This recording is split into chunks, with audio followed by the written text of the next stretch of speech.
La línea de montaje olía a aceite y a miedo. Un aliento caliente y metálico se pegaba a los overoles de hombres que sabían que su trabajo podía contarse en horas y no en años, desde la primera placa de acero estampada hasta el último anillo de torreta atornillado. El Panther cargaba una contradicción. Un arma avanzada, nacida de la necesidad táctica y de la escasez nacional, magnífica por sí sola, imposible dentro de la ecología de una máquina de guerra en colapso. Esa contradicción guía esta historia. Como un tanque que podía dominar un campo de batalla, terminó crónicamente ausente, no porque fallara en combate, sino porque el Estado que lo fabricó no podía mantenerlo con vida. Cuando el Panther salió en el verano después de las grandes derrotas en el frente oriental, su silueta prometía un nuevo orden. Las tripulaciones hablaban con tono reverente y cansado, del cañón largo y de alta velocidad, del blindaje inclinado que desviaba proyectiles con una geometría cruel, de la confianza que sentía un pelotón cuando aguantaba su tanque líder, pero esas mismas decisiones de diseño sembraron su desgaste. Los ingenieros, presionados por la emergencia y el orgullo,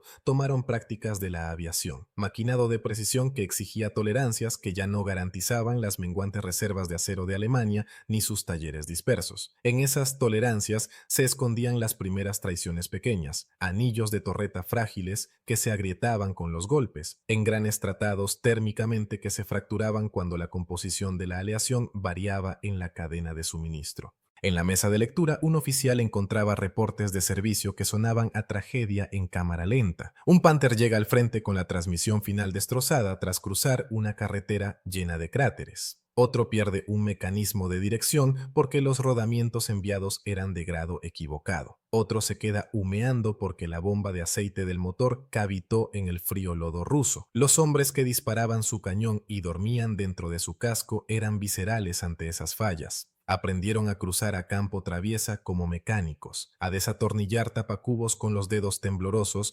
después de una patrulla nocturna, a sacar ruedas locas de repuesto o a rescatar anillos de goma de camiones destrozados. Y cuando las historias se hicieron costumbre, compañías enteras empezaron a practicar el canibalismo, desarmar Panthers averiados para mantener un puñado en operación. No era improvisación en sentido romántico, era aritmética, piezas que entran, piezas que salen, una cuenta bancaria de tanques que se hace más chica. Los bombardeos volvieron esa aritmética una crueldad. El poder aéreo aliado que atacó el transporte y las acerías de Alemania con fría eficiencia sembró otra capa de escasez. Los patios ferroviarios, vitales para mover componentes pesados, quedaron como esqueletos humeantes. Un Panther podía construirse solo hasta donde pudieran transportarse sus componentes complejos. Un golpe menos conocido fue el mazazo a la producción de rodamientos y engranes. Los rodamientos de bolas, los ejes de la caja de cambios y las estrías cortadas con precisión dependían de máquinas herramienta que quedaron bajo los escombros. Las fábricas se reubicaron, a veces en minas o en sótanos, pero el reensamblaje no podía recuperar el tiempo perdido ni la pericia perdida. Una joya escondida aquí es que muchos Panther con más problemas no cayeron por proyectiles, sino por el caos en la cadena de suministro. Torretas sin terminar apiladas como dientes caídos, esperando anillos de torreta forjados que nunca llegaron. Las modificaciones de campaña añadían otra complicación. Las tripulaciones, sobre todo en el frente oriental, descubrieron que el motor del Panther, potente y temperamental, tenía sed de combustible y aceite fresco que casi nunca recibía. Consumía suministros a un ritmo que colapsaba la logística. Las incursiones de largo alcance se detenían no por fuego enemigo, sino porque los camiones de combustible no podían llegar a la unidad.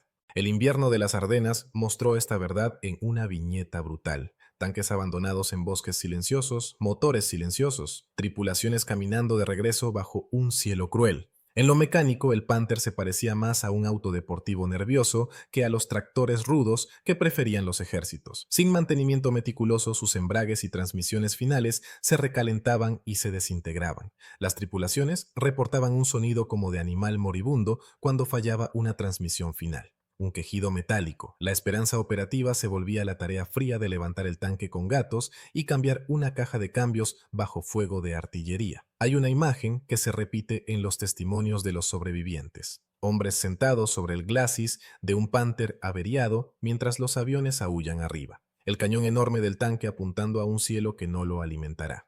El ancla emocional aquí es simple. El orgullo se volvió impotencia. Un comandante que había contado con la autonomía del Panther para sostener un flanco terminó replegando la línea. no por falta de acero, sino por falta de la infraestructura invisible. Mecánicos entrenados, flujo constante de combustible y lubricantes, máquinas herramienta confiables. Eso convierte máquinas en armas. Otro dato oculto, a medida que la guerra se estrechaba, las líneas de producción priorizaban cañones antiaéreos y armas cortas para defender la patria. Eso desvió recursos de las plantas de tanques. Decisiones de mando, no solo bombas y batalla, canalizaron materiales a otros lados. Llega una revelación tardía que lo reencuadra todo. Las cifras de producción del Panther no son solo una medida de capacidad industrial, son la medida de prioridades que compiten dentro de una nación en guerra. Por cada Panther que salía, 2 generadores diésel, 3 montajes antiaéreos o una docena de vehículos ligeros podían retrasarse o cancelarse. Las compras de la Wehrmacht eran un juego de suma cero. Cuando el panorama estratégico se oscureció, el Panther, exigente, preciso y hambriento de suministros, perdió la partida. Hombres en fábricas que antes se enorgullecían de mecanizar un estriado perfecto, vieron sus máquinas requisadas para piezas más simples pero de necesidad inmediata. Aquí llega el momento ajá. El Panther no cayó solo por la fuerza aliada ni por el destino del campo de batalla. Fue víctima de un triaje estratégico. El clímax llega en los convoyes del final de la guerra, Panthers renuentes y escasos. Tripulaciones pegadas a sus radios esperando órdenes de movimiento, columnas detenidas por el barro y por la falta de repuestos, luego ametralladas mientras yacen vulnerables. En esos momentos, el ideal del tanque como herramienta decisiva se disuelve. Un pelotón aislado podía pelear con brillantez, pero en todo el frente la ausencia de reemplazos, la falta de cuadrillas de reparación entrenadas y el desgaste de componentes de precisión hicieron que las victorias no se consolidaran. El Panther, magnífico en un solo enfrentamiento, no pudo crear efecto de masa cuando sus números fueron amputados por un fracaso logístico, cuando por fin callaron los cañones y los Panthers restantes quedaron abandonados, a oxidarse,